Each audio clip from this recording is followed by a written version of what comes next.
Another day, another vlog. Ngayong araw na to, pupunta nga ako kay Boss Warren kasi bibili nga ako ng gulong. Maganda nga siya kanya bumili dahil makaka-discount ka pa. Tsaka quality ang kanyang mga gulong. Pirelli nga ang bibiling kong gulong dyan para mas matagal. Hindi kagaya ng relasyon ng jowa mo. Nagkasabay pa nga kami dumating dyan ni Boss Warren.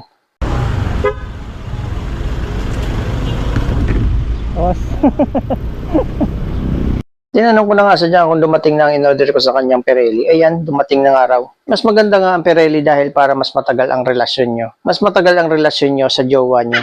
Maganda nga sa kanya bumili dahil marami kang pagpipilian ng mga gulong. Ang laki nga ng binigay na discount dyan sa akin ni Boss Warren. Mukhang nabudol ko nga dito si Boss Warren. From 2,000 to 1,500. Joke lang. Binayaran ko na nga si Boss Warren, baka bawiin pa niya ang discount ko. Napakamot pa nga ng ulo dyan si Boss Warren. Kaya nga lagi na ako dito bumibili kasi binibigyan niya ako ng discount. Kaya baka sa susunod ibigay na niya sa akin ng libre. Nag-aayos rin pala sila dyan ng mga sirang motor, wag lang sirang ulo. Sinabay ko na nga dyan na magpapalit ng gear oil para gumanda-ganda naman ang takbo ni Motorwin. Eto na nga si Boss Jeric ang magpapalit ng gear oil. Kailangan lang yung magkulay Copico Blanca. Oo, ayos na no. Sabi nga niya sa akin, wag lang daw maging Copico Blanca ang gear oil. Alagaan nyo nga ang inyong motor. Ituring nyo nga sila na parang jowa para hindi sila magtampo sa inyo.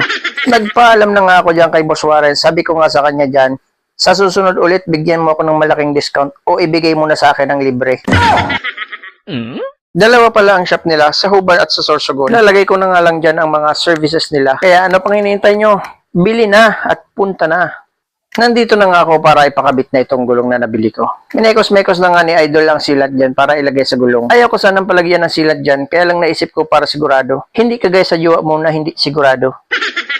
Ito nga ang gagawin dyan ni Kuya, pampalapat daw yan. Lumayo daw ako kasi baka tamaan daw ako ng ligaw na pag-ibig. At ayan na nga, nakabit na nga ni Idol at ready na daw ulit mag-prank. Hanggang dito na lang, maraming salamat sa inyong panonood.